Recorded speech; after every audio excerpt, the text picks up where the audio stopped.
La invasión de Ucrania no le está yendo bien a Rusia. Eso es claro porque aún continúa, aunque Vladimir Putin creyó que se resolvería en pocos días. La resistencia de Ucrania debilitó a Rusia, pero al menos Putin puede consolarse sabiendo que está luchando contra un enemigo fuera de las fronteras de Rusia. Ya no es así. Los ucranianos no son los únicos combatientes por los que el líder de Rusia tiene que preocuparse. Hay partisanos dentro de la propia Rusia, y están muy activos. Putin fue traicionado internamente por un grupo de rusos que paralizó la máquina de guerra del Kremlin. Esos rusos, conocidos como la Legión de la Libertad de Rusia, han estado activos desde que Putin invadió Ucrania. Después explicaremos qué es y qué hace este grupo.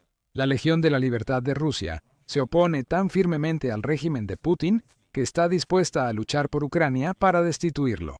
Eso hizo el grupo a inicios de noviembre, según el Kiev Post. El 6 de noviembre, el medio compartió una historia que describe cómo la Legión Libertad de Rusia realizó una serie de ataques en todo el país, dirigidos a locomotoras rusas. Las líneas de tren en Rusia atraviesan el país y permiten a Putin llevar a cabo su guerra. Las locomotoras del país son esenciales, y muchas están ardiendo tras operaciones de sabotaje a trenes que llevan armas y municiones de Rusia a Ucrania. La Legión Libertad de Rusia y la inteligencia ucraniana, Dirección Principal de Inteligencia del Ministerio de Defensa de Ucrania, confirmaron los ataques. Esta última, alzando la voz, sugiere que la Dirección Principal de Inteligencia del Ministerio de Defensa de Ucrania colabora con el movimiento partisano en Rusia, quizás guiándolos sobre qué objetivos atacar para causar el mayor daño a la maquinaria de guerra rusa. Es especulación, pero lo cierto es que la Legión realizó una operación de sabotaje espectacular bajo las narices de Putin. La Dirección Principal de Inteligencia del Ministerio de Defensa de Ucrania proporciona algunos de los detalles en una publicación de Telegram que confirma el éxito de los ataques. El Movimiento de Resistencia Libertad de Rusia contra el régimen del Kremlin ha llevado a cabo una serie de operaciones exitosas dirigidas a la infraestructura logística del enemigo. La Dirección Principal de Inteligencia del Ministerio de Defensa de Ucrania informó, antes de confirmar cómo el movimiento logró llevar a cabo sus ataques. No usaron misiles ni armas complejas, solo líquidos inflamables y cerillos fue suficiente para Libertad de Rusia.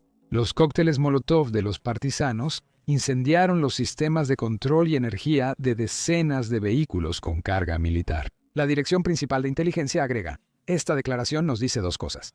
Primero, la Legión Libertad de Rusia se acercó mucho a los trenes. Estaba saboteando. Esto significa que los miembros del grupo trabajan en los ferrocarriles rusos o en trenes que el Kremlin necesita para su maquinaria de guerra. Están tan expuestos que personas no autorizadas pueden entrar. En segundo lugar, la Dirección Principal de Inteligencia del Ministerio de Defensa de Ucrania está claramente en contacto con el movimiento de resistencia ruso. En meses recientes, Ucrania ha lanzado varios ataques en Rusia para paralizar las líneas de suministro de Putin. La mayoría de los ataques han sido contra refinerías y el sector energético ruso. El más reciente coincidió con la confirmación de los ataques al tren por la Dirección Principal de Inteligencia del Ministerio de Defensa de Ucrania. Con estas operaciones de sabotaje, Ucrania amplía su alcance con ayuda de partisanos para atacar vehículos que transportan petróleo y equipo en Rusia y al frente. Este no fue un ataque al azar. Fue cuidadosamente coordinado, y Ucrania sabía que estaba ocurriendo mucho antes de que Putin y sus compinches se dieran cuenta de que decenas de sus trenes estaban ardiendo. La historia sería incompleta sin la declaración del movimiento. La Legión Libertad de Rusia se enorgullece del ataque realizado. También recurrió a Telegram para confirmar su operación de sabotaje y para enviarle un mensaje a Putin de que, sea lo que sea que piense sobre el apoyo ruso a su operación ilegal, está equivocado. Muchos rusos se oponen a él y están dispuestos a arriesgarse para apoyar a Ucrania, mientras que quienes creen que todo está decidido se quedan en sus cómodos sofás sin hacer nada. Estamos tomando medidas y alcanzando un nuevo nivel, dijo la Legión en un comunicado. Eso parece estar dirigido a otros rusos que no apoyan a Putin, pero que quizás tienen demasiado miedo para resistirse a él directamente. Destruimos decenas de locomotoras que llevaban armas, municiones y equipo al frente. La Legión terminó su mensaje en Telegram con una advertencia a Putin. Su resistencia sigue creciendo y expandiéndose en todo el país. La escoria de Putin vivirá con miedo y olvidará la seguridad. Ningún lugar en Rusia está a salvo de este movimiento partisano. Putin no puede hacer nada porque el Kremlin no sabe quiénes son ni dónde operan estas personas. En Rusia, los sin nombre y rostro se rebelan contra su líder. Participan en operaciones que respaldan la estrategia de Ucrania para debilitar a Rusia internamente. El Kremlin tiene mucho trabajo para cambiar la situación. Rusia usualmente lo negaría repetidamente, fingiendo que no pasó nada o alegando que las locomotoras estaban destinadas a ser destruidas. No puede hacerlo ahora porque existen grabaciones de la operación de la Legión Libertad de Rusia. El Kiev Independiente compartió un video de 1 minuto que muestra que el sabotaje de la Legión fue un esfuerzo de base. Los primeros segundos están grabados desde la perspectiva de algunos de los partisanos del grupo, quienes filman su vista del líquido inflamable que vierten dentro de los trenes que tienen como objetivo. Luego vemos los resultados. Tren tras tren arde gasolina y lanzan cócteles Molotov. Cada tren parece estar sin vigilancia y vulnerable, lo cual es una gran falla de seguridad para un país que depende tanto del ferrocarril para mantenerse en funcionamiento. Casi parece que fue demasiado fácil. Es probable que la Dirección Principal de Inteligencia del Ministerio de Defensa de Ucrania y la Legión de la Libertad de Rusia hayan pasado semanas o meses eligiendo trenes que sabían podían acceder y que Rusia usaría para llevar armas y municiones a Ucrania.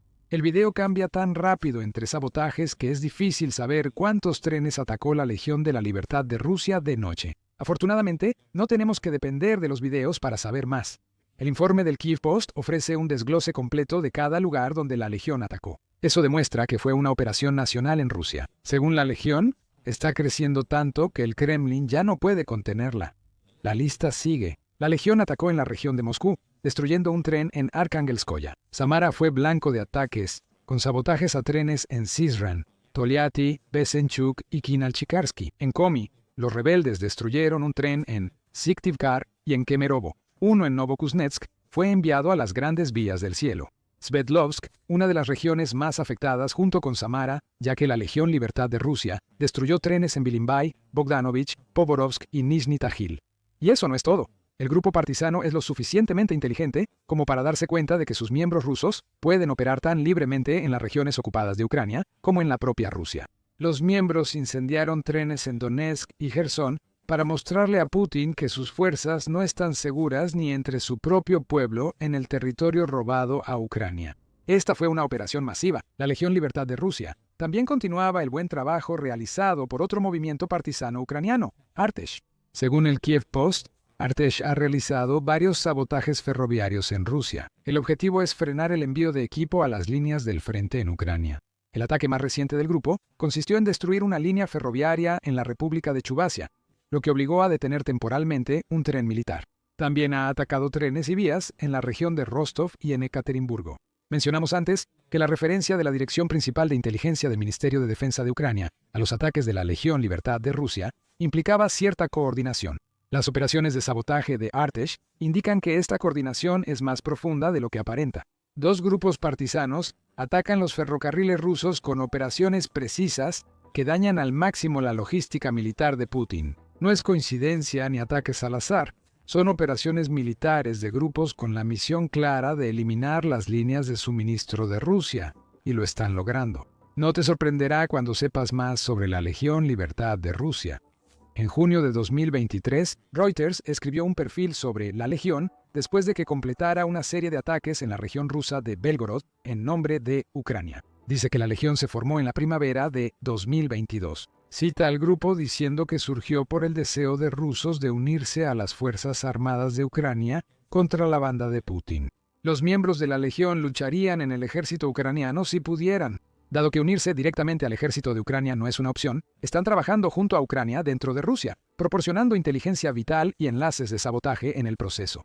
El grupo asegura operar bajo órdenes de Ucrania, lo que confirma la participación de la Dirección Principal de Inteligencia del Ministerio de Defensa de Ucrania en los hechos de principios de noviembre. Modern Insurgent indica que el grupo está formado principalmente por inmigrantes y exmilitares rusos. Así que hay experiencia circulando dentro del grupo, además de una causa. La Legión Libertad de Rusia es una unidad oficial dentro de la Legión Internacional de Defensa Territorial de Ucrania. Actualmente, desconocemos el tamaño real de la Legión. Al principio, el grupo tenía unos 100 miembros, todos soldados rusos que se unieron a Ucrania. Pero ahora el grupo probablemente tiene miles de miembros. Debe ser así para realizar las operaciones de sabotaje en locomotoras en toda Rusia, que la Dirección Principal de Inteligencia del Ministerio de Defensa de Ucrania y ellos revelaron. Moderno Insurgente da estimaciones. La Legión asegura que tras su creación recibió hasta 300 solicitudes en un día. No se ha publicado una evaluación precisa del personal actual de la Legión. La fuente estima que el número de miembros del grupo oscila entre 500 y 2000 que participan activamente en operaciones de combate, y puede haber muchos más trabajando tras bambalinas. Esta estimación excluye a los miembros de la Legión en Ucrania. Hay muchos, ya que en noviembre atacaron trenes en Jersón y Donetsk. Esta es una organización sombría, un grupo que Putin no puede ver y apenas entiende. El líder de Rusia solo sabe que la Legión Libertad de Rusia traicionó todo lo que representa Putin. Sus miembros son desconocidos y eso le da a Putin un problema serio. ¿Cómo detienes a un grupo que es tan bueno para esconderse en las sombras, esperando el momento adecuado para atacar? No puedes. Eso significa que mucha infraestructura crucial para el esfuerzo de guerra ruso sigue en riesgo. Volvamos a las locomotoras incendiadas de Rusia. Rusia estará furiosa por haber perdido estos trenes por dos razones. Ya enfrenta escasez de locomotoras y Rusia depende totalmente de sus trenes para transportar casi todo. Rusia enfrenta escasez de locomotoras y capacidad de carga desde finales de 2023 por sanciones occidentales, según el Kiev Post. Las restricciones de Occidente sobre lo que estas empresas pueden comprar fuera de Rusia significan que los componentes y piezas que estas compañías necesitan para realizar mantenimiento y reparaciones están en escasez. Ferrocarriles Rusos enfrenta este problema desde hace 2 años, según el medio, lo que ha elevado sus tiempos de reparación. La empresa maneja 20.000 trenes con 2 compañías. Lokotech opera el 75% del parque de trenes de ferrocarriles rusos. El resto lo gestiona STM Service. Las 2 empresas enfrentan dificultades para conseguir lubricantes, rodamientos y componentes electrónicos por las sanciones. Y la falta de personal por la movilización agrava la situación, según Kyiv Post. Parece que las compañías ferroviarias más grandes de Rusia ya estaban teniendo dificultades debido a las sanciones y la falta de trabajadores. Si incendian sus trenes hasta que no sirvan, solo empeorarían la situación. Novaya Gazeta expuso toda la magnitud de los problemas ferroviarios de Rusia en un artículo de julio que afirma que existe una disfunción grave dentro del sistema ferroviario ruso. Afirma que en los primeros 12 meses de la invasión a Ucrania, colapsó el transporte ferroviario de productos clave, como materias primas, por las sanciones de Occidente. El transporte de carga por tren en Rusia bajó 4% en 2022. Se estabilizó en 2023, pero cayó 4% en 2024 y sigue esa tendencia en 2025. En julio, los envíos ferroviarios de Rusia llevaban 20 meses a la baja, afectando operaciones nacionales y ligadas a la guerra. También hay muchos problemas con la tripulación. En 2025, los ferrocarriles rusos enfrentaban una escasez de 3.000 tripulaciones y 2.500 ingenieros. Eso deja unos 200 trenes en inventario sin poder operar. La empresa aún tiene un excedente de cientos de miles de vagones, pero 30.000 ahora están sin uso en su red ferroviaria. Puede que se sumen más tras la destrucción de tantas locomotoras por la Legión de la Libertad de Rusia. Aquellos con sentido del humor incluso podrían decir que la Legión le ha hecho un favor a la principal empresa ferroviaria de Rusia. Se deshizo de trenes que los ferrocarriles rusos quizá ya no podían usar. La red ferroviaria de Rusia enfrenta dificultades. Para recuperarse, necesita invertir en locomotoras, personal e infraestructura. Esa necesidad de inversión solo aumenta cuando grupos como la Legión Libertad de Rusia y Artesh están destruyendo precisamente las cosas que Rusia necesita en mayor cantidad. Esto importa por la segunda razón por la que Rusia está tan molesta con lo que logró la Legión Libertad de Rusia. Rusia depende en gran medida de sus ferrocarriles, quizás más de lo que muchos se imaginan. La red ferroviaria es clave en la logística rusa. Kaspar Sukand, en su análisis de diciembre de 2024 sobre la red ferroviaria rusa, la llamó el Leviatán de hierro y señaló que Rusia mantiene alrededor de 122.000 kilómetros o aproximadamente 75.800 millas de vías férreas. Esa red es responsable de transportar un asombroso 90% de toda la carga de Rusia. No se puede exagerar la medida en que el esfuerzo bélico del Kremlin depende de la infraestructura ferroviaria. Las Fuerzas Armadas rusas dependen totalmente de la red para mover tropas y equipo, escribe Sukand. Putin apostó mucho al ferrocarril ruso. La Legión Libertad de Rusia acaba de romper varios de esos huevos. El Leviatán de hierro de Rusia, aunque masivo, es muy vulnerable al sabotaje y ataques aéreos. Antes mencionamos que es raro que nadie pudiera detener a la Legión Libertad de Rusia y a los saboteadores en su labor. Esto puede deberse en parte a la escasez de empleados mencionada antes. Sin embargo, el enorme tamaño de Rusia y por extensión la inmensidad de su red ferroviaria probablemente también influyeron. El Consejo Atlántico informó en septiembre que el tamaño de Rusia dificulta las campañas de bombardeo en Ucrania. Lo que antes era el mayor activo del país, especialmente en la época en que los países que intentaban invadir Rusia por tierra tenían que atravesar literalmente millones de millas cuadradas para tomar territorio ahora se ha convertido en una de sus mayores debilidades. En las campañas aéreas de Ucrania, la incapacidad de Rusia para defender su espacio aéreo es evidente. Parece que también pasa con las 75.800 millas cuadradas de vías férreas que el país debe mantener. Son muchas millas que defender para un país que ha perdido más de 114 millones de personas. Ucrania tiene a muchos, cientos de miles más luchando en el país y está enfrentando una crisis que está provocando que su población disminuya rápidamente. Empiezan a formarse brechas en una defensa que ya estaba lejos de ser completa. Y Ucrania está aprovechando esas brechas a través de grupos partisanos como la Legión Libertad de Rusia. Sumado a todo esto, está el hecho de que ahora Putin se ve obligado a lidiar con una guerra que se libra dentro de su propio país. La Legión Libertad de Rusia es uno de los grupos anti-Putin más activos dentro de Rusia, como señala Euromaidan Press. Sin embargo, está lejos de ser el único con el que Putin ha tenido que lidiar. Ya ha habido rebeliones antes, la más notable en 2023, cuando los mercenarios de Wagner se rebelaron y tomaron el óblast de Rostov del Don. Planeaban marchar hacia Moscú antes de ser detenidos. Esa insurrección fue una de las mayores muestras de descontento contra el liderazgo de Putin, que ha aumentado durante la guerra en Ucrania. Los rebeldes rusos ahora operan en la clandestinidad y luchan en secreto. Newsweek indica que la Legión de la Libertad de Rusia va con grupos como el Cuerpo de Voluntarios Rusos, el Batallón Siberiano y Artesh. Putin ya enfrenta al ejército ucraniano. Eso dista mucho del colapso total que él anticipaba hace años. Con estos grupos combatiéndolo desde Rusia, la paranoia de Putin solo aumentará. Después de todo, estos son solo los grupos que están luchando activamente contra el presidente de Rusia. ¿Cuántos más en el país se oponen a Putin y su invasión a Ucrania? Putin quizá nunca reciba una respuesta precisa, lo que aumentará su paranoia. Aunque sigue en una guerra de desgaste con Ucrania sin fin a la vista, Rusia no puede evitarlo. El odio de Vladimir Putin a la OTAN y su expansión lo lleva a dividir su atención entre Ucrania y el resto de Europa alineada con la alianza. Ahora lleva más lejos su deseo de destruir a la OTAN. El país más reciente en entrar en la mira de Vladimir Putin es Bélgica, que ha sido parte de la alianza de la OTAN desde 1949.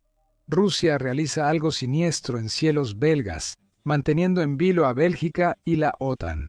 Desde principios de noviembre, Rusia supuestamente ha estado enviando drones al espacio aéreo belga. El 3 de noviembre, la British Broadcasting Corporation reportó la tercera incursión en 3 días, indicando que se avistaron drones cerca de una base militar belga cercana a la frontera con Países Bajos. En ese momento, el ministro de Defensa de Bélgica, Theo Franken, fue evasivo al ser cuestionado sobre los responsables de las incursiones. «Tengo ideas, pero seré cauteloso», dijo entonces. La operación con drones durante 3 días fue tan profesional que solo deja una respuesta probable. Rusia.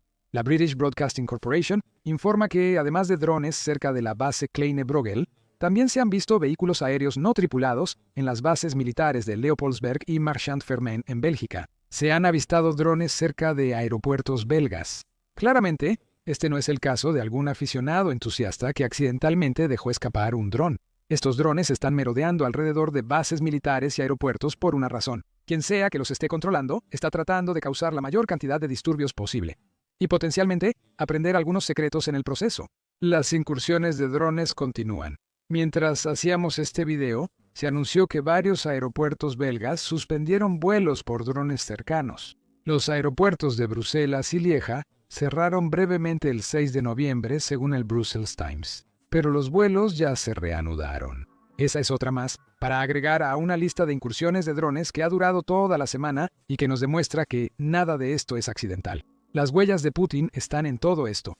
Aunque Franken no lo dijera el 3 de noviembre, lo que Franken estaba dispuesto a decir en ese momento es que las incursiones en la base de Kleine Brogel tenían todas las características de una operación de espionaje aéreo. Euronews informa que el ministro de Defensa belga dijo que los drones llegaron en 2 oleadas. La primera oleada usó drones pequeños para probar las frecuencias de radio de los servicios de seguridad de Bélgica. Sobre la segunda, eran drones más grandes usados para desestabilizar la zona y a las personas. Luego de revelar esta información, Franken no quiso identificar al responsable.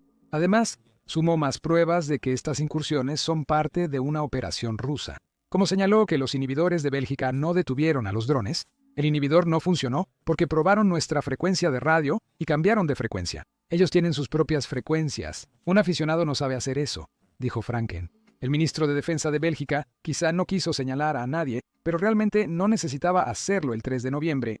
2 días después, BRT informó que el Servicio de Seguridad belga cree lo que todos sospechamos. Rusia es muy probablemente la responsable de todo lo que afirma el medio, y ya hay muchas pruebas que respaldan esa opinión. Según Franken, los operadores de drones aficionados no saben superar la interferencia de señales. BRT señala que la mayoría de las incursiones recientes de drones suceden de noche, lo que implica volar en la oscuridad y requiere experiencia y conocimientos técnicos. Un aficionado pudo volar su dron de noche y varios por día durante días. Es poco creíble, en el mejor de los casos, y Bélgica lo sabe. BRT señala que las incursiones de drones son sorprendentemente similares a los ataques con drones en Dinamarca en octubre. Parece que los dispositivos se lanzaron desde un barco de la flota fantasma rusa. Los drones pueden controlarse a 150, 100, 200 kilómetros de distancia. Esto significa que los operadores no siempre están en Bélgica, indica el medio. BRT señala que el aumento de incidentes con drones en Bélgica en 2025 respecto al año anterior es más evidencia.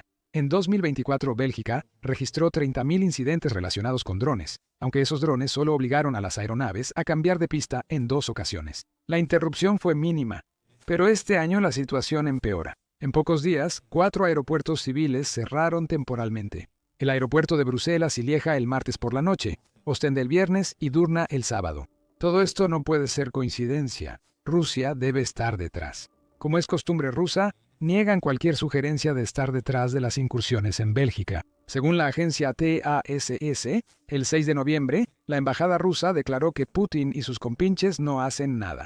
Rusia no tiene relación con los drones en el espacio aéreo belga. No tenemos razón ni interés en lanzar ninguno, dijo un portavoz de la embajada a VRT. La embajada afirmó que Rusia no está relacionada con otras incursiones de drones en países como Polonia. Parece que Rusia está diciendo que todo es una gran casualidad y que la OTAN se está alterando por nada. El comunicado de la embajada añade eso. En estos casos, lo correcto no es aumentar tensiones ni usar la diplomacia de micrófono, sino fomentar la cooperación entre las agencias involucradas. Rusia afirma que está dispuesta a hacer precisamente eso e insinúa que la OTAN no lo está. Independientemente de lo que diga Rusia, las pruebas apuntan a la implicación rusa. La pregunta que Rusia se niega a enfrentar también es bastante sencilla. Si no es Rusia, ¿entonces quién? Bélgica está prácticamente rodeada por la OTAN y aliados de la Unión Europea o la Unión Europea, y parece muy poco probable que alguno de ellos quiera interrumpir a Bélgica tan seguido y de manera tan constante. Solo hay un país que está lo suficientemente cerca de Bélgica, que guarda rencor contra los países alineados con la OTAN y que tiene la experiencia con drones para lograr todo esto. Es Rusia, supuestamente. Aunque Bélgica todavía no lo ha dicho abiertamente, EUR Noticias informa que tanto ella como la OTAN ahora están en máxima alerta. La OTAN advirtió a Rusia a finales de septiembre tras varias incursiones aéreas en su espacio aéreo. Líderes europeos cuestionan si la OTAN está lista para enfrentar amenazas de drones rusos. Vladimir Putin parece estar intentando dividir a los miembros de la OTAN aquí. Está tratando de hacer que discutan entre ellos, aunque parece estar ocurriendo lo contrario. En su declaración de septiembre, la OTAN dijo que Rusia no debería tener ninguna duda. La OTAN y sus aliados usarán todas las herramientas legales, militares y no militares para defenderse y disuadir amenazas desde cualquier dirección, enviando un mensaje claro como siempre. En cuanto a Bélgica, su negativa a reconocer la probabilidad de que Rusia esté detrás de estas recientes incursiones de drones no significa que no esté haciendo nada para enfrentarlas. The Guardian informó el 6 de noviembre que el Consejo de Seguridad Nacional de Bélgica preparaba una reunión de emergencia. No sabemos los resultados de esa reunión aún, pero que ocurra ya lo demuestra. Bélgica considera estos drones un problema de importancia nacional. Presumiblemente, el Consejo discutirá temas que incluyen qué hacer con los drones y si hacerlo público o no. Con sospechas de que Rusia está detrás de estas incursiones, habrá que esperar y ver. Mientras lo hacemos, debemos preguntarnos ¿por qué? Si asumimos que Rusia está enviando drones al espacio aéreo belga, ¿qué la motivaría a hacerlo? La respuesta obvia parece ser que Putin sigue intentando poner a prueba a la OTAN. Sin embargo, hay otras razones por las que Bélgica llamaría la atención del presidente ruso. Ejemplo, algunos comentarios extraños que Putin hizo en marzo de 2024. En ese mes, Putin hizo la afirmación extraordinaria de que Bélgica debe agradecerle a Rusia por su propia existencia. En un discurso en el Festival Mundial de la Juventud en Sochi, el líder ruso dijo que Bélgica apareció en el mapa mundial como un estado independiente, en gran parte gracias a Rusia y a su posición. respondió así a un asistente belga, según Brussels Times, que rápidamente desmintió la afirmación. Señala que en la época de la Revolución Belga, Rusia apoyaba a los Países Bajos mientras intentaba reprimir a los rebeldes belgas que querían su propio país. La verdad es todo lo contrario de lo que afirma Putin. Los comentarios habrían sorprendido en Bélgica, no por falsos, sino por parecerse a lo que ha dicho Putin. Tanto antes como después de lanzar su invasión a Ucrania, el líder de Rusia parece tener una inclinación por distorsionar la historia para justificar sus acciones. Sobre Ucrania, Putin publicó un ensayo diciendo que ucranianos y rusos son un solo pueblo, insinuando que los ucranianos en realidad son rusos. Luego afirmó que ucranianos, rusos y bielorrusos descienden de un estado mayor que él llama la antigua Rus. Eso, al parecer, es justificación suficiente para Putin para invadir. Por supuesto, la historia de Ucrania, según Putin, está distorsionada, y lo mismo ocurre con sus afirmaciones sobre Bélgica. Nada de esto significa que Rusia se esté preparando para lanzar una invasión a Bélgica como la de Ucrania. Pero casi parece que Putin ha intentado afirmar eso. Rusia creó Bélgica, con la implicación de que Bélgica debería estar agradecida y que Rusia podría deshacer el país así como supuestamente lo creó. Además de estas extrañas quejas históricas, otra razón para los ataques de drones rusos en Bélgica puede ser más simple. Venganza después de que Rusia enviara drones al espacio aéreo polaco. En septiembre, el Ministerio de Asuntos Exteriores de Bélgica citó al embajador ruso Denis Gonchar, TASS, informó que Bélgica acusó a Rusia de violar deliberadamente el espacio aéreo de un país de la Unión Europea, agregando que Rusia parecía estar intensificando su campaña tanto contra la Unión Europea como contra la OTAN. ¿Te puedes imaginar lo bien que Rusia habría tomado todo esto, considerando que su postura oficial sigue siendo que no está involucrada en ninguna de estas incursiones? El hecho de que Bélgica respondiera tan rápido con acusaciones y condenas puede haber puesto al país en la mira de Putin. Si no estuviera ya en su mira, Putin también observará el posible papel de Bélgica en el uso de los activos rusos congelados por la Unión Europea. En este momento, hay discusiones en curso entre los líderes de la Unión Europea sobre la creación de un programa de préstamos que permitiría al bloque pedir prestados entre 161.000 millones y 213.000 millones de dólares de los activos congelados. Para ayudar a Ucrania, solo pensarlo enfurecerá a Putin. Pero Bélgica es de los pocos en la Unión Europea que se resiste. Bélgica no apoyó el préstamo en la última cumbre de la Unión Europea y ha expresado su preocupación de que el Fondo Monetario Internacional podría retirar su apoyo al país a menos que acceda. Parece que Bélgica está preocupada por la legalidad del préstamo y la posibilidad de verse presionada para alinearse con el resto de la Unión Europea. Cuando no se siente cómoda haciéndolo, eso beneficia a Putin y él lo sabe. La empresa belga Euroclear tiene una parte del dinero congelado, lo que significa que la reticencia de Bélgica favorece a Rusia. ¿Por qué entonces Rusia empezaría a enviar drones a Bélgica? Tal vez porque Putin quiere lanzar una amenaza.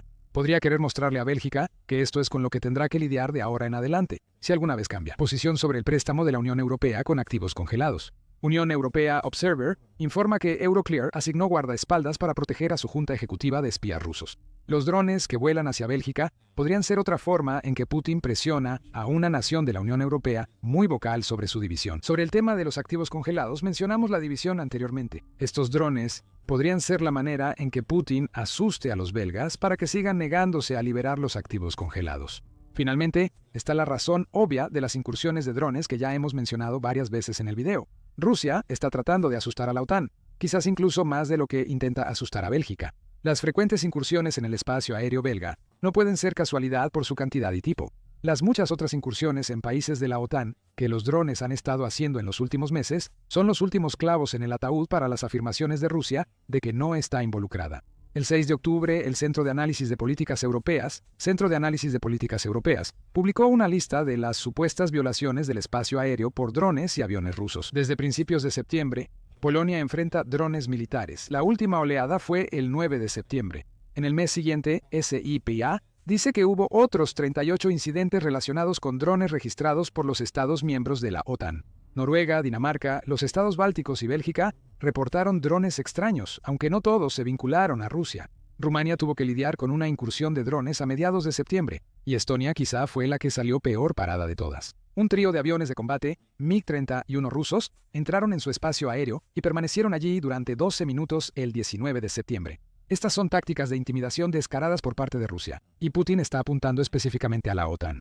Sin embargo, como con las violaciones más recientes del espacio aéreo belga, Rusia ha sido rápida en agitar las aguas. mientras también afirma que sus drones no tienen nada que ver con ninguna de estas violaciones. Casi al mismo tiempo que la OTAN dio la declaración mencionada en el video. Un aliado de Putin respondió furioso, condenando y criticando a los europeos por temer a drones que, según él, no venían de Rusia.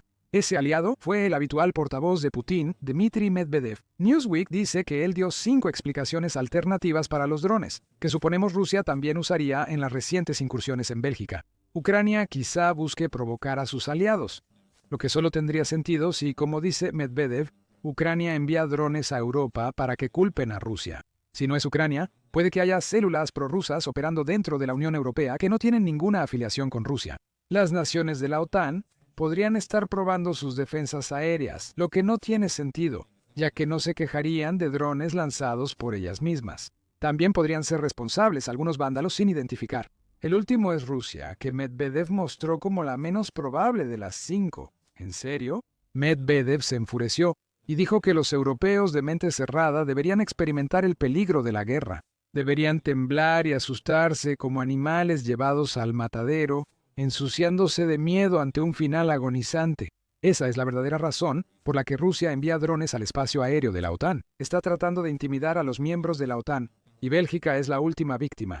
En cuanto a lo que todo esto significa para el futuro, algunos creen que Rusia ya le ha declarado la guerra a gran parte de Europa, si no es que a la propia OTAN. No ha hecho esa declaración oficial. El 6 de noviembre, Channel 4 News del Reino Unido informó que Lord Jorge Robertson, ex jefe de la OTAN, lamentó su periodo como secretario general de la OTAN.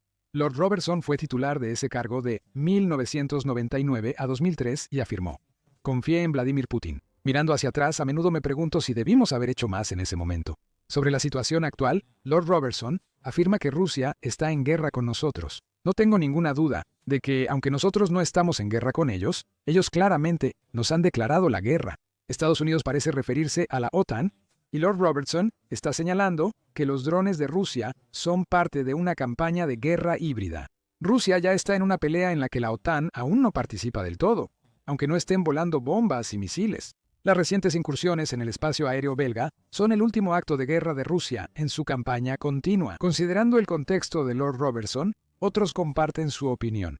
Reuters informa que Ursula von der Leyen, presidenta de la Comisión Europea, calificó las incursiones de drones como guerra híbrida para dividir a Europa, la Unión Europea y la OTAN. Como mínimo, las incursiones están poniendo a prueba las defensas aéreas de la OTAN, y Rusia está muy interesada en averiguar la magnitud de la respuesta que recibirá por sus acciones. Naciones de la OTAN afectadas por drones rusos ya toman medidas. Noticias ABC informa que Polonia y Rumania despliegan nuevos sistemas de armas para enfrentar drones rusos. Ambos usan el sistema de defensa contra drones Merops, hecho en Estados Unidos. El sistema, transportable en camioneta, identifica y localiza drones. Incluso usa inteligencia artificial para superar interferencias que drones podrían usar para evitar ser derribados. Dinamarca, que también ha sido objetivo de drones rusos, desplegará Merops, según ABC News. En cuanto a Bélgica, aún no ha llegado a ese punto. Estamos a la espera de los resultados de la reunión de su Consejo de Seguridad Nacional. Solo podemos especular sobre lo que hará el país en respuesta a las acciones siniestras de Rusia en su espacio aéreo.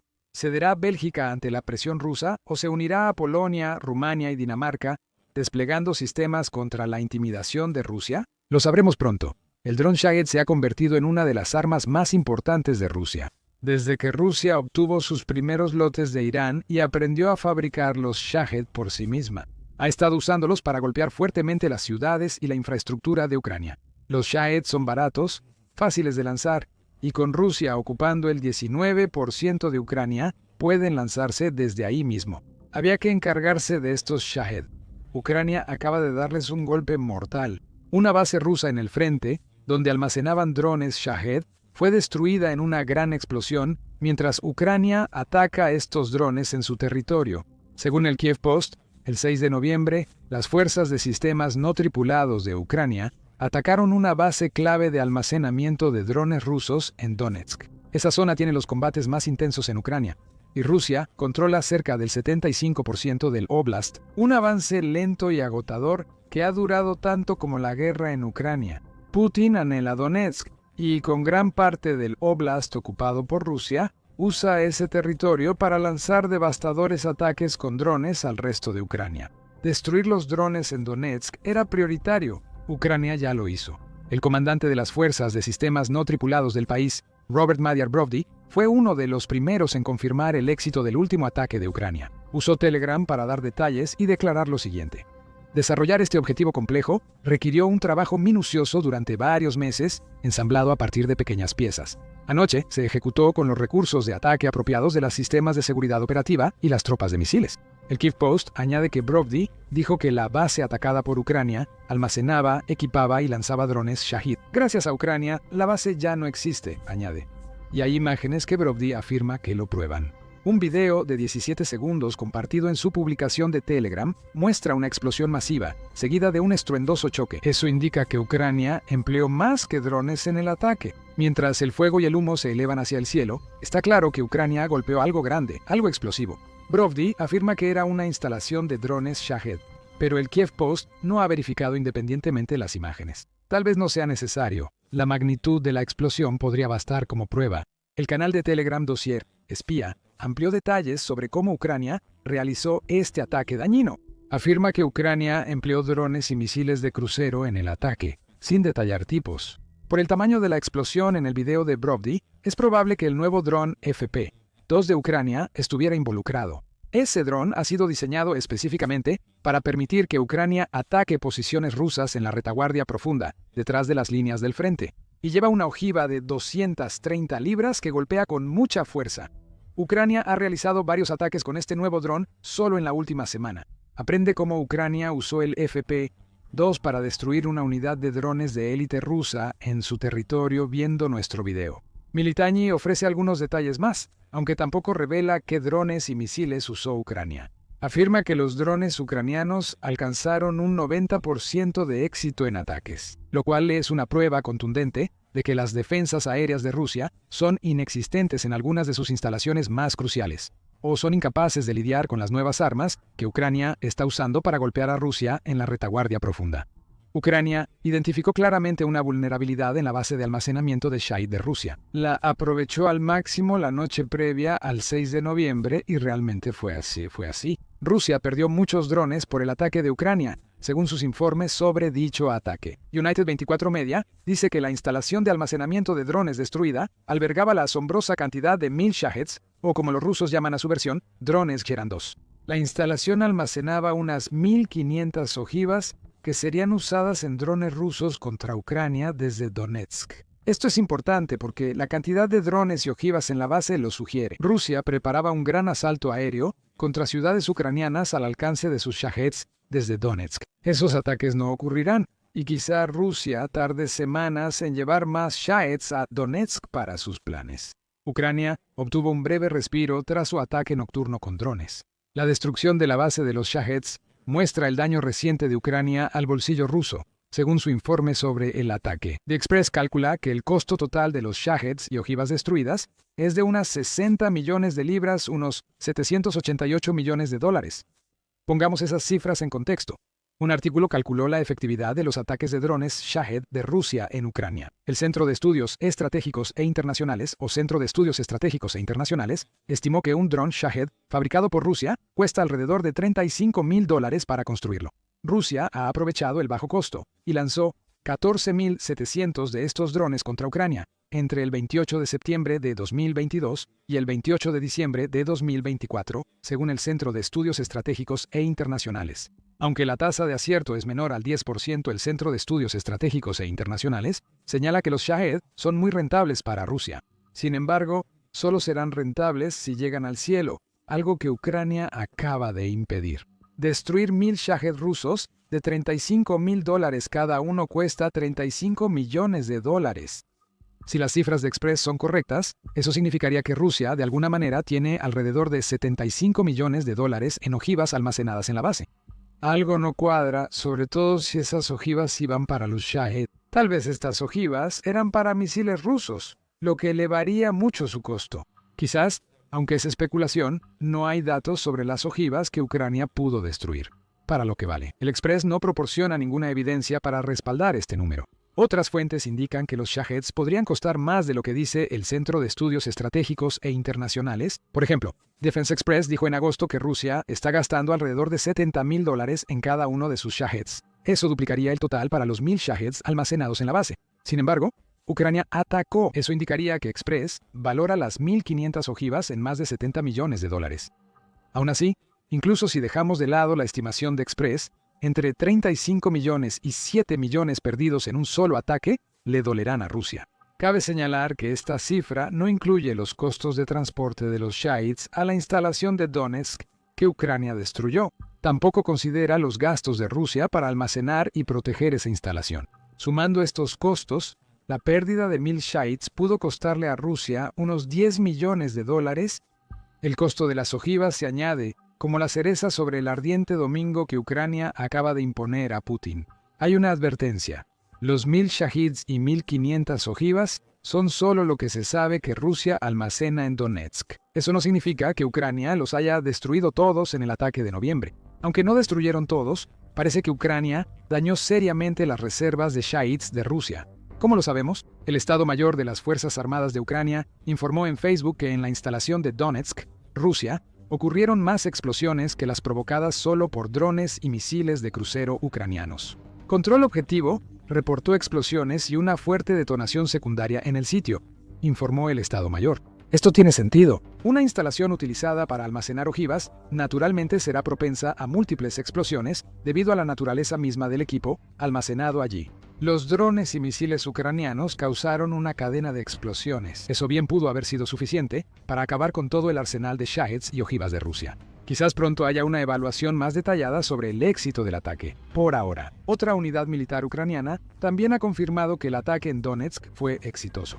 El Kiev Post informa que las Fuerzas de Operaciones Especiales de Ucrania, sistemas de seguridad operativa, también comentaron el ataque. En la noche del 5 de noviembre, las unidades de las Fuerzas de Operaciones Especiales llevaron a cabo un ataque contra una base utilizada para almacenar, equipar y lanzar drones Shahed en Donetsk, que está temporalmente ocupada. Las sistemas de seguridad operativa informó que la infraestructura militar enemiga estaba en el antiguo aeropuerto internacional.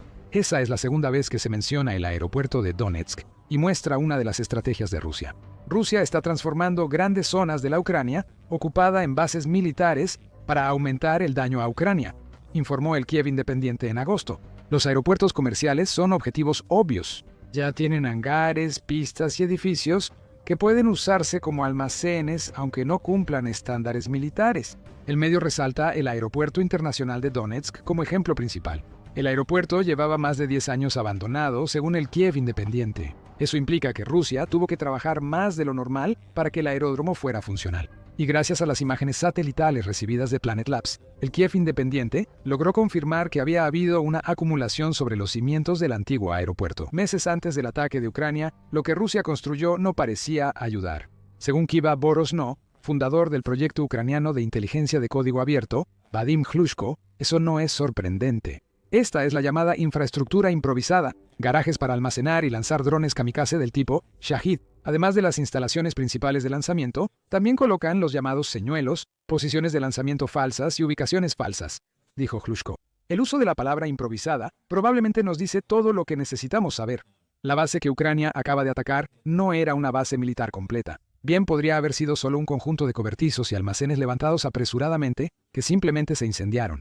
A Ucrania no le importará el tipo de edificios que Rusia haya construido en su aeropuerto en desuso de Donetsk. Le importarán los hasta 1.000 Shahids y 1.500 ojivas que Rusia ya no podrá lanzar contra Ucrania. Desde la ocupada Donetsk, el 5 de noviembre, fue una noche terrible para Rusia en Ucrania ocupada. Pero si pensabas que Ucrania se iba a detener tras destruir una instalación clave de almacenamiento de Shahids, estás muy equivocado. Ucrania no se ha olvidado de las refinerías de petróleo contra las que pasó los últimos meses lanzando repetidos ataques con drones. El 6 de noviembre, además de destruir Shahids de Donetsk en Rusia, atacó una refinería. Eso agravará la crisis petrolera que afecta a Rusia. Según el Kiev Independent, explosiones sacudieron la refinería de petróleo de Volgogrado en Rusia y causaron varios incendios. La refinería es una de las más grandes de Rusia, ya que tiene una capacidad de refinación de 157 millones de toneladas, lo que la hace responsable del 56% de toda la refinación que se realiza dentro de Rusia. Ucrania no solo ha privado a Rusia de una de sus armas más vitales en los últimos días, también ha asestado otro golpe a la capacidad de Rusia para producir gasolina, diésel y combustible para aviación. El ejército ruso debe seguir librando la guerra de Putin. La instalación atacada por Ucrania está a 300 millas del frente, según Kiev Independent. A diferencia del ataque en Donetsk, Rusia sí ha comentado sobre este. El gobernador de Volgogrado, Andrei Botarov, informó que un civil de 48 años murió tras el ataque ucraniano a la refinería. Esto no está confirmado de forma independiente. Rusia, como siempre, intenta ocultar el incendio en la refinería. Los ataques ucranianos a refinerías afectan la capacidad de combate de Rusia. A inicios de octubre, medios reportaron que Ucrania inutilizó el 38% de la refinación rusa. La Fundación Carnegie informa que en agosto y septiembre, Ucrania atacó 16 refinerías rusas. Las 16 refinerías pueden procesar hasta 123 millones de toneladas de petróleo al año. Eso es el 38% del máximo total de Rusia, 327 millones de toneladas. Hay una salvedad. El 38% asume que todas las plantas operan a plena capacidad y que los ataques ucranianos lograron cerrarlas totalmente. La Fundación Carnegie afirma que ambos casos podrían ser falsos, por lo que el 38% quizá esté sobreestimado. No importa realmente. Los ataques ucranianos a refinerías han afectado seriamente la producción de combustible rusa. El impacto es tal que varias regiones rusas sufren escasez de gasolina, suben los precios y hay límites en estaciones de servicio. La Fundación Jamestown dice que la producción de gasolina de Rusia cayó casi un 25% solo en septiembre, y los ataques ucranianos con drones son la causa. Ucrania ha atacado repetidamente cada refinería, dificultando que Rusia repare mientras enfrenta sanciones de Occidente. Así que Ucrania le dio un doble golpe a Rusia del 5 al 6 de noviembre. Con su ataque en Donetsk ocupado, Ucrania eliminó una gran cantidad de los drones que Rusia ha estado usando para atacar ciudades ucranianas. Luego atacó otra refinería, agravando la miseria del pueblo ruso y causando más daños al ejército ruso.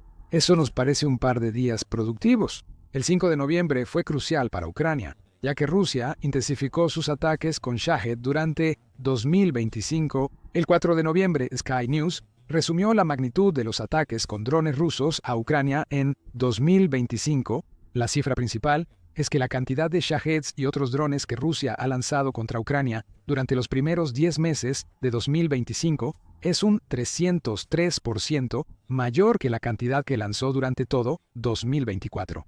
Ese aumento del 303% equivale a un total de 44.000 Shaheds y variantes de Shahed lanzados contra Ucrania hasta finales de octubre.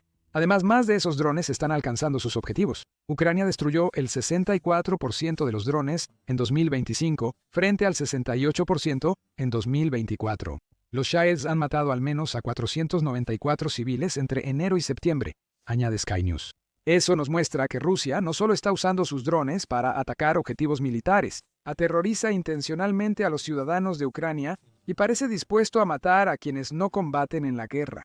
Kiev Independiente y RBC Ucrania señalan que los Shaheds rusos son cada vez más peligrosos. En mayo, se informó que los Shaheds rusos ahora alcanzan velocidades de 380 a 400 km por hora, es decir, entre 236 y 248 mph.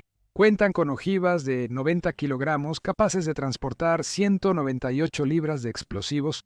En otras palabras, Rusia ha estado trabajando en mejoras. El aumento de ataques con drones contra Ucrania empeora porque los drones de 2025 son más potentes que los usados por Rusia en 2024. A fines de octubre, RBC Ucrania resaltó el peligro de los nuevos drones Shahid, citando comentarios del presidente Volodymyr Zelensky. A veces los Shahid son más peligrosos que los misiles balísticos. Podemos derribar un misil balístico donde haya un sistema Patriot, pero para derribar tantos Shahid a esas altitudes debemos usar todo, afirmó Zelensky. Y realmente se refiere a todo.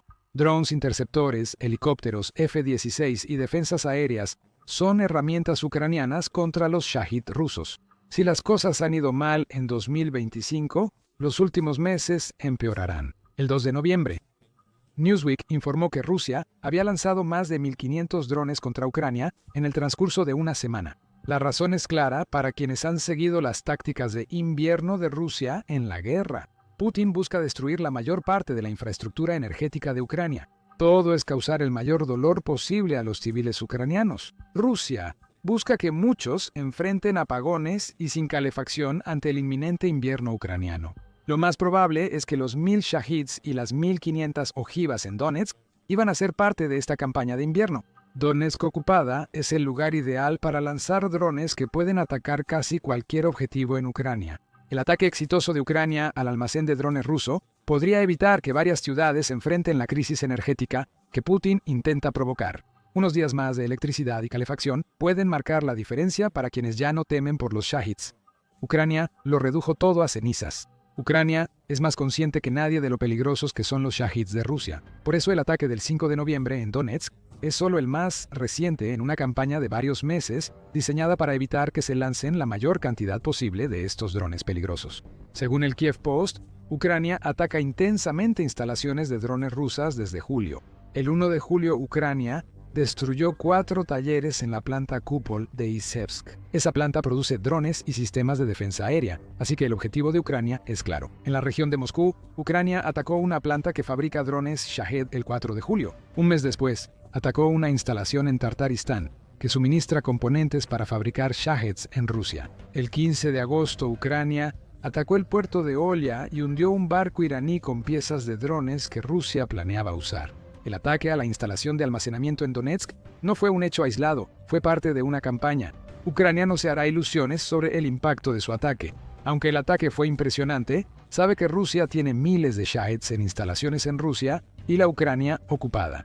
Tan importante como destruir drones fue el mensaje que Ucrania envió a Rusia el 5 de noviembre. Ahora puede atacar instalaciones de drones rusos tras las líneas del frente. Eso implica que cualquier almacén que Rusia use está en riesgo. Con suerte, Ucrania atacará suficientes objetivos para reducir el impacto de las hordas rusas en invierno. Tendrá que hacerlo. Después de todo, Putin ha demostrado muchas veces que no le importa cuántos civiles ucranianos mueran debido a los drones Shahed de Rusia. El presidente ruso, Vladimir Putin, ya no es la figura fuerte y estable de autoridad que solía ser.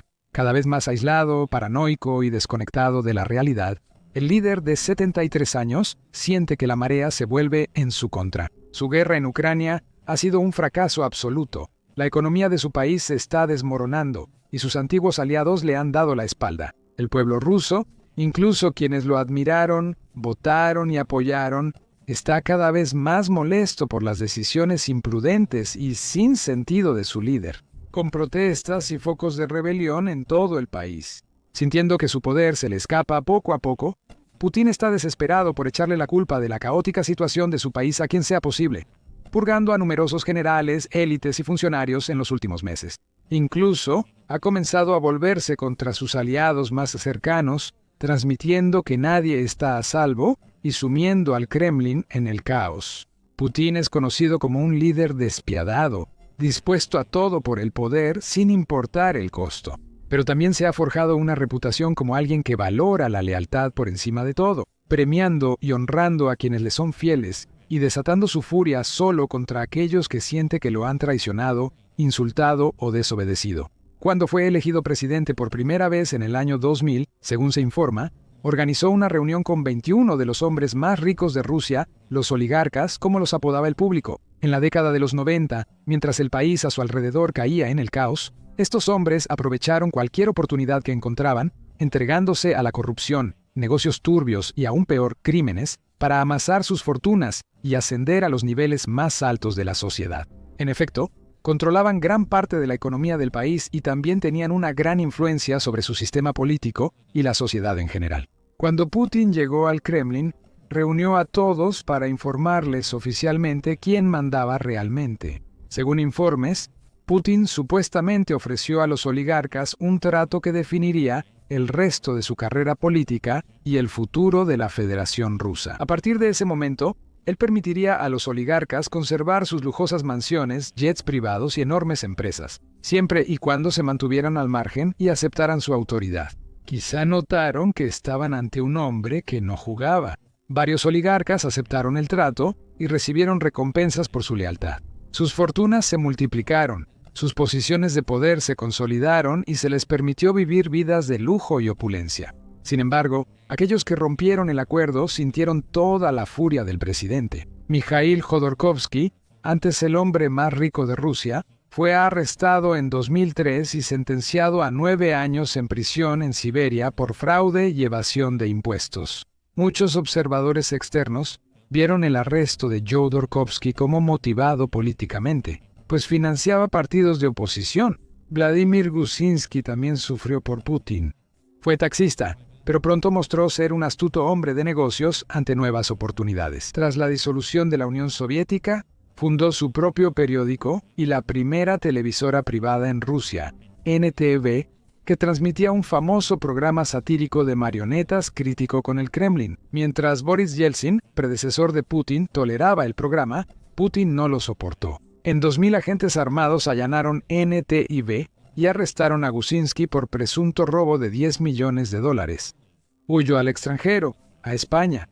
Otros oligarcas que desafiaron a Putin fueron exiliados. Algunos incluso murieron en circunstancias sospechosas. Cada vez que algo les pasaba, eso consolidó el estatus de Putin como líder que valoraba la lealtad y rechazaba la desobediencia y disidencia. No dudaría en castigar a quienes se pusieran en su contra.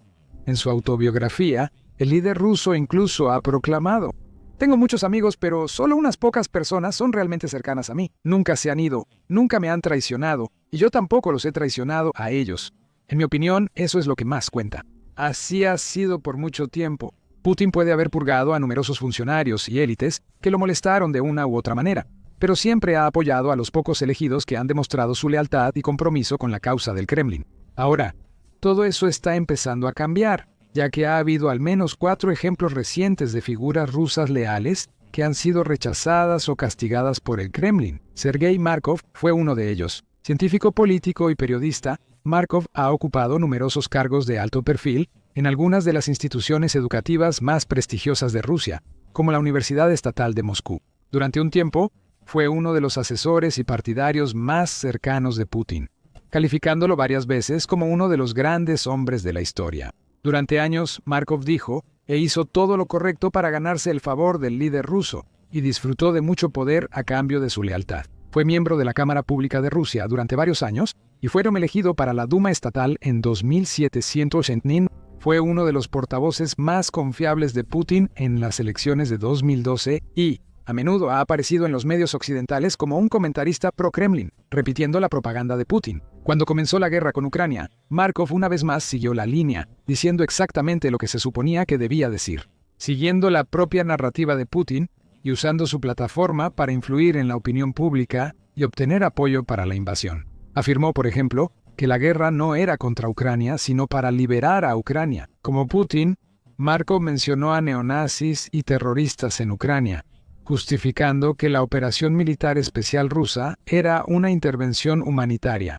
También señaló el papel de Estados Unidos en el conflicto, afirmando a Sky News en 2022 que la guerra no era entre Rusia y Ucrania. Es una guerra entre Rusia y los títeres de Estados Unidos en Ucrania, una liberación de Ucrania y un conflicto de poder entre Estados Unidos y Rusia. Creemos que no hay un gobierno ucraniano independiente y que este gobierno está completamente bajo el control de la Comunidad de Seguridad de Estados Unidos. Markov ha sido un fiel servidor de Putin durante años. El 22 de agosto de este año, el Ministerio de Justicia ruso lo clasificó oficialmente como agente extranjero. Esta etiqueta suele usarse para quienes Moscú considera que colaboran con otros países o participan en maniobras políticas contra el Kremlin. Periodistas, activistas, celebridades y ciudadanos rusos que no apoyan al régimen o muestran simpatía por otros países han sido catalogados como agentes extranjeros y tratados como criminales. Esta es una de las pocas veces que un analista político tan destacado, pro-Putin y pro-Kremlin, toda su carrera, recibe esa misma etiqueta. Supuestamente ocurrió porque se cree que Markov mantiene estrechas conexiones con las élites políticas de Azerbaiyán.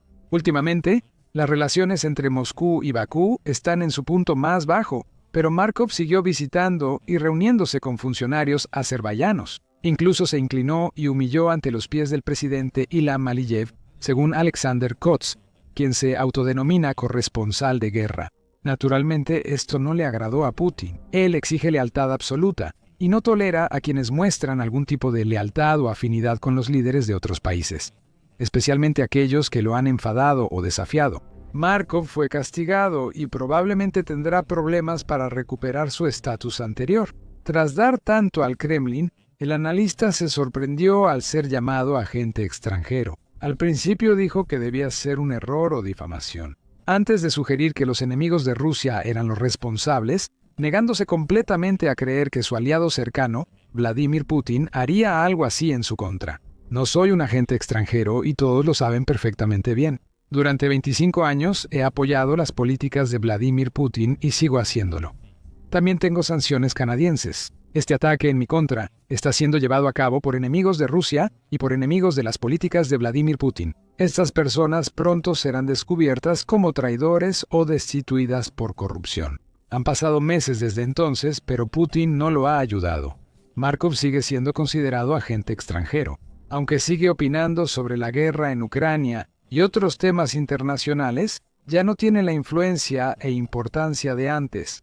Roman Aliokin es un nacionalista ruso pro-Putin que nunca habría estado en la lista de agentes extranjeros. Aliokin, originario de Kursk en Rusia, cerca de Ucrania, trabajó como policía. Antes de enfocarse en los negocios y descubrir su vocación en los medios, adquirió varios medios en Kursk y logró más de 150,000 seguidores en Telegram. Tras la invasión de Ucrania en 2022, empezó a publicar sobre el conflicto y recaudar fondos para quienes están en la primera línea. En noviembre de 2022, fue designado jefe de la Organización Regional de Voluntarios Estamos Juntos. Para el verano de 2024, ya había atraído la atención del Kremlin y fue nombrado asesor del gobernador regional de Kursk, Alexei Smirnov.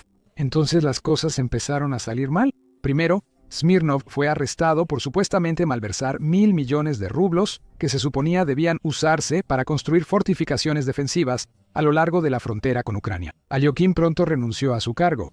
No mucho después fue acusado de usar donaciones que se suponía debían apoyar el esfuerzo de guerra para comprarse un auto de lujo. Luego, en marzo de 2025, Aliokin anunció que se había inscrito para luchar con el batallón de fuerzas especiales Ahmad, participando en una operación para recuperar partes de la región de Kursk de las Fuerzas Armadas ucranianas, después de que cruzaron la frontera y tomaron el control de varias ciudades y asentamientos rusos. En 2024, presumió sus hazañas en batalla, pero luego anunció el fin de su contrato militar.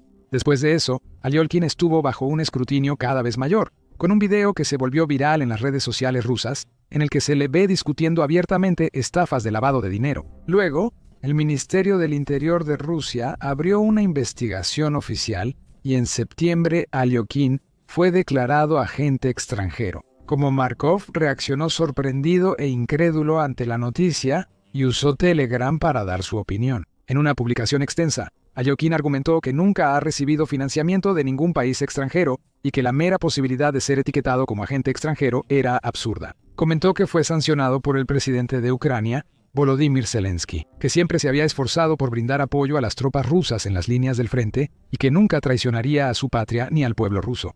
Aún así, su nombre no fue retirado de la lista de agentes extranjeros. Ambos hombres ahora deben declarar legalmente que son agentes extranjeros al publicar en línea. Además, tienen graves restricciones financieras y probablemente otros grupos y figuras los rechacen para no asociarse con esa etiqueta. Incluso si Aliokin realmente fuera culpable de corrupción, eso no habría importado tanto necesariamente. Putin y sus colegas del Kremlin han mostrado indiferencia ante la corrupción y otros delitos, siempre y cuando los perpetradores demuestren niveles suficientes de lealtad. Antes, alguien como Aliokin habría recibido una recompensa por sus acciones, honrado con cargos de mayor poder y una vida lujosa y cómoda, mientras desempeñaba el papel que el Kremlin quería que desempeñara. En cambio, él, como muchos otros, ha sido apartado y dejado de lado. Tatiana Montian, abogada, periodista y bloguera prorrusa nacida en Ucrania, sufrió un castigo aún peor. Nacida en Kerch, en la península de Crimea. Montian estudió Derecho en la Universidad Estatal de Moscú y luego se mudó a Kiev, donde con el tiempo participó activamente en casos políticos de alto perfil. Por ejemplo, se opuso a las protestas de Euromaidán en 2013 y defendió a figuras controvertidas como el bloguero prorruso Ruslan Kotsuba y la militante neonazi Vita Sabaruka. Antes de la guerra, Montian salió de Ucrania hacia Rusia y se volvió un rostro conocido en la televisión y videos rusos, apoyando la invasión de su país y el asesinato de sus compatriotas. Pero no importaba cuánta propaganda pro-Putin difundiera, ni cuántas veces apareciera en Russia Today del Kremlin, porque El 27 de octubre, Montián fue considerada no solo una agente extranjera, sino también una terrorista y extremista ante los ojos del gobierno ruso. Esta es una de las etiquetas más severas que puede aplicar el Kremlin, y suele reservarse para quienes considera sus enemigos más peligrosos. El Kremlin no ha detallado qué hizo Montián para recibir tal clasificación, aunque ha sido cuestionada por mal uso de fondos recaudados para las fuerzas en el frente. Montián también mencionó crímenes de guerra y desorden total en el frente, lo cual pudo haber sido suficiente para irritar a los funcionarios del Kremlin, lo necesario como para tomar medidas en su contra. De cualquier manera, al igual que Aliokin, este tipo de incidente simplemente no habría ocurrido hace unos años. Cuando inició la guerra, Putin y funcionarios del Kremlin seguramente se alegraron de tener a alguien como Montián de su lado. Una propagandista pro-guerra nacida en Ucrania, útil para justificar su invasión como justa y necesaria.